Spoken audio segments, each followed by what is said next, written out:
할렐루야. 오늘 아침 예배 오신 여러분을 주님의 이름으로 환영하고 축복합니다. 소망 없는 우리의 삶에 생명을 주신 우리의 유일한 생명이신 주님의 이름을 찬양하기를 원합니다. 소망 없는 내 삶에 새 생명 허락하신 날 향한 주님의 은혜, 놀라운 주님의 사랑, 삶의 문제 힘겨워 눈물만 흘릴 때도 날 안아주시는 주님, 한없는 주님의 사랑 나 찬양하네. 나의 믿음 주께 드려, 나의 삶이 주를 향해 내 유일한 사랑 되신 주께 내 삶 드리리. 나의 믿음 주께 드려, 나의 삶이 주를 향해 내 유일한 사랑 되신 주께 내 삶 드리리.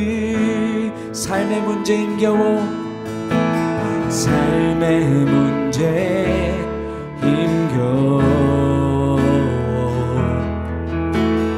눈물만 흘릴 때도 날 안아주시는 주님, 한없는 주님의 사랑 나 찬양하네. 나의 믿음 주께 드려, 나의 삶이 주를 향해 내 유일한 사랑 되신 주께 내 삶 드리리. 나의 믿음 주께 드려, 나의 삶이 주를 향해 내 유일한 사랑 되신 주께 내 삶 드리리. 제 33장.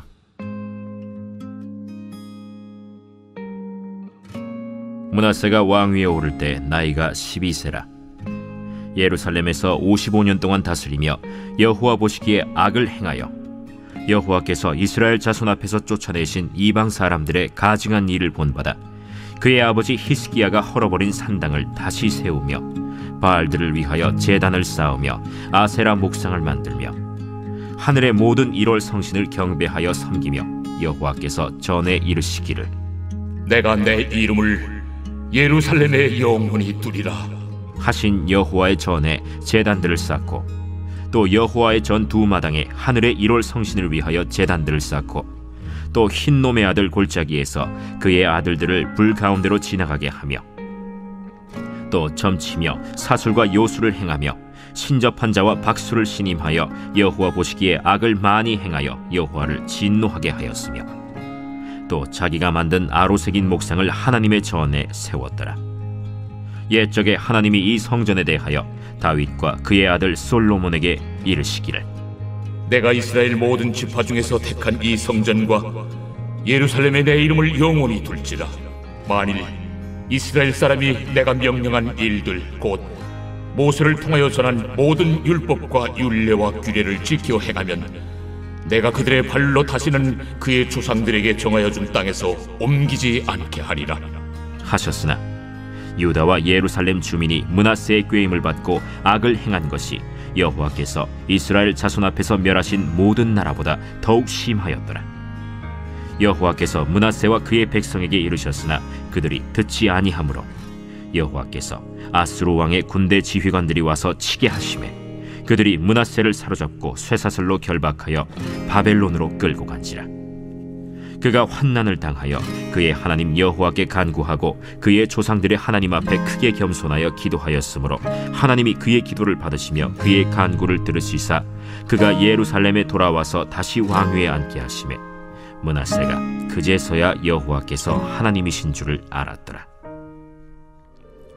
그 후에 다윗성 밖 기혼 서쪽 골짜기 안에 외성을 쌓되 어문 어기까지 이르러 오벨을 둘러 매우 높이 쌓고 또 유다 모든 견고한 성읍에 군대 지휘관을 두며 이방 신들과 여호와의 전의 우상을 제거하며 여호와의 전을 건축한 사내와 예루살렘에 쌓은 모든 제단들을 다 성 밖에 던지고 여호와의 제단을 보수하고 화목제와 감사제를 그 제단 위에 드리고 유다를 명령하여 이스라엘 하나님 여호와를 섬기라 하매 백성이 그의 하나님 여호와께만 제사를 드렸으나 아직도 산당에서 제사를 드렸더라.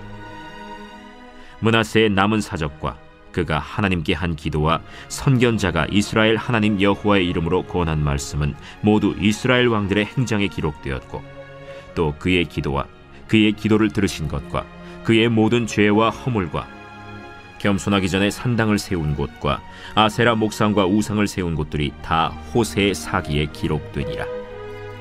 므낫세가 그의 열조와 함께 누움에 그의 궁에 장사되고 그의 아들 아몬이 대신하여 왕이 되니라.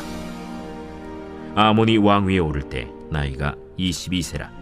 예루살렘에서 2년 동안 다스리며 그의 아버지 므낫세의 행함같이 여호와 보시기에 악을 행하여 아몬이 그의 아버지 므낫세가 만든 아로새긴 모든 우상에게 제사하여 섬겼으며 이 아몬이 그의 아버지 므낫세가 스스로 겸손함같이 여호와 앞에서 스스로 겸손하지 아니하고 더욱 범죄하더니 그의 신하가 반역하여 왕을 궁중에서 죽이매 백성들이 아몬 왕을 반역한 사람들을 다 죽이고 그의 아들 요시야를 대신하여 왕으로 삼으니라. 사랑하는 라이프 처치 성도 여러분, 오늘은 역대하 33장을 통해서 하나님의 음성을 듣고자 합니다. 이 33장에 보면 므낫세의 왕이 등장을 하고 있어요. 그런데 므낫세는 여러 왕들이 있었죠. 또 하나님을 기쁘게 하는 왕도 있었고 하나님의 마음을 아프게 하는 악한 왕도 있었는데 이 악한 왕들 중에서도 가장 악한 왕의 길을 걸어간 사람이 바로 므낫세예요. 그는 우상 숭배는 기본이고요. 어느 정도까지였냐면 성경에 기록된 것대로 그 이방 신에게 자기 아들을 자녀를 불에 태워 제물로 바칠 정도의 그런 사람이었습니다. 그러니까 너무 충격적이죠. 하나님께서 므낫세에게 몇 번을 돌이킬 수 있는 기회를 주었지만 그는 무시했어요. 그리고 어떻게 되냐? 결국 포로로 끌려가고 수치를 당하는 상황에 이르게 됩니다. 근데 정말 그 환난과 수치 가운데 므낫세가 내가 하나님을 버려서 그랬구나.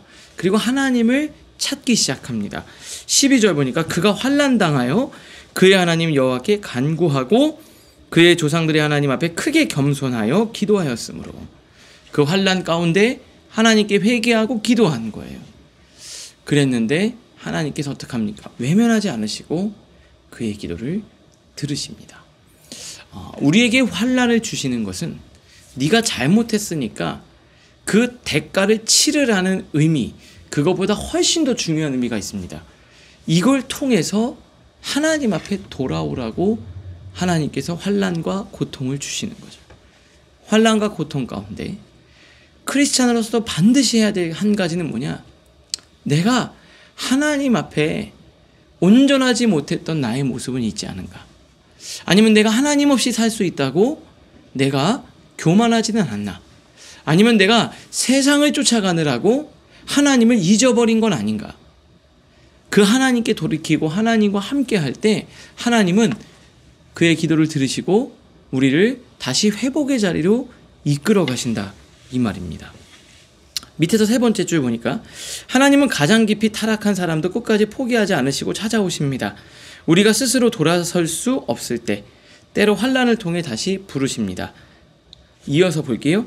므낫세의 회개는 늦었지만 하나님은 그 기도를 외면하지 않으십니다. 여러분, 회개하고 돌이키는데 늦는 때란 없어요. 돌이키는 것 자체가 가장 중요한 겁니다. 여러분, 그렇죠. 나는 이미 늦었어. 이미 끝났어. 아니에요. 하나님 앞에 돌이키고 하나님 앞에 나오는 때는 늦은 때는 없습니다. 돌이키는 것 자체가 가장 중요한 거예요. 오늘 여러분, 그래, 나는 이미 늦었어. 이미 시간이 너무 오래됐어. 그게 아니라 돌이키고 다시 주님을 되찾는 여러분들 되실 수 있기를 주님의 이름으로 축복합니다. 그 다음 두 번째 보니까 그 회개 이후에 어떻게 했느냐? 15절에 보니까 그가 여호와의 전 이방신들과 우상을 제거하며 여호와의 전을 건축한 산 위에 예루살렘 위에 세운 모든 제단을 다 성 밖에 던지고, 그리고 나서는 뒤 16절 보니까 온 이스라엘 백성들에게 여호와 하나님만을 섬기라고 명령을 합니다. 그냥 회개하고 감정적으로 후회하는 것에서 멈춰서 구체적인 삶에서 과감하게 버려야 할 것들을 버리고 있는 거예요. 큐티책 해설 첫 번째 줄 보니까 므낫세는 회개한 이후에 단지 말로만 하나님께 돌아가지 않았습니다. 그는 예루살렘 성안과 성전 안에 세워두었던 모든 우상들을 제거하고 제단을 회복하며 백성에게 여호와를 섬기라고 명령합니다. 진짜 명령을 하고 이제 내가 우리 하나님 앞에 온전히 돌아가자고 정말 힘을 쓰고 애를 씁니다. 여러분, 오늘도 우리가 에브리데이 위드가 이 말씀을 통해서 하나님이 음성을 주시죠. 내가 하나님께 돌이키고 내 삶을 다시 또 정비해야 되겠다. 그런 감동이 있고 그런 깨달음이 있고 때론 내 심령에 어떤 경고처럼 들려주는 사인이 있을 겁니다. 그런데 그 찔림, 그 감동, 그 감격, 거기서 끝나는 게 아니라 그것들을 내 삶에서 살아내는 은혜가 있어야 되는 거예요. 오늘 여러분도 그런 은혜가 있기를 주님의 이름으로 축복합니다. 지금 보니까 이것들을 다 버리고 정리하고 우리 히스기야 왕이나 그 전에 왕들 보면 삶을 정비하고 정돈했어요. 내가 예배가 회복되는 그 뜨거운 감격과 눈물의 회개가 있는 예배, 그 다음에 반드시 이어지는 게 뭐냐? 삶의 자리를 정리하고 정돈하는 거예요. 여러분, 오늘도 이 말씀을 통해 우리의 삶을 정리하고 정돈하고, 여러분 잘 보면은 우리의 삶에 하나님 앞에 온전치 못하게 만드는 잘못된 삶의 세팅들이 있을 거예요. 그게 어떤 자리라든지 또 상황이라든지 시간 구성이라든지 만나는 사람이라든지, 여러분 그런 것들을 과감하게 정리해내기를 바랍니다. 오늘 여러분 아주 작게는 여러분이 일하는 책상부터, 그리고 여러분의 집부터, 그리고 주변 환경도 내가 하나님께 더 온전히 집중하고 거룩한 삶을 살아갈 수 있도록 정리하고 정돈하는 그런 여러분들 되실 수 있기를 주님의 이름으로 축복합니다. 큐티책 밑에서 세 번째 줄 보니까 이렇게 되어 있습니다. 우리도 진심으로 회개했다면 그것은 삶의 정리와 결단으로 이어져야 합니다. 삶의 정리와 결단으로 이어져 가는 여러분들 모두가 되시기를 주님의 이름으로 축복합니다. 말씀을 통해 생각하겠습니다. 첫 번째, 내가 아직도 하나님 앞에 내려놓지 못한 죄나 자리를 겸손히 고백할 수 있다면 하나님은 어떤 회복을 허락하시리라 믿습니까? 두 번째, 나는 하나님께 돌아온 이후 무엇을 정리하고 어떤 순종의 걸음을 시작하고 있습니까? 오늘을 위한 기도로 마치겠습니다. 주님, 끝까지 나를 포기하지 않으시는 은혜 앞에 감사드립니다. 진심으로 회개한 자로서 오늘도 구체적인 순종으로 살아가게 하옵소서. 예수님의 이름으로 기도합니다. 아멘.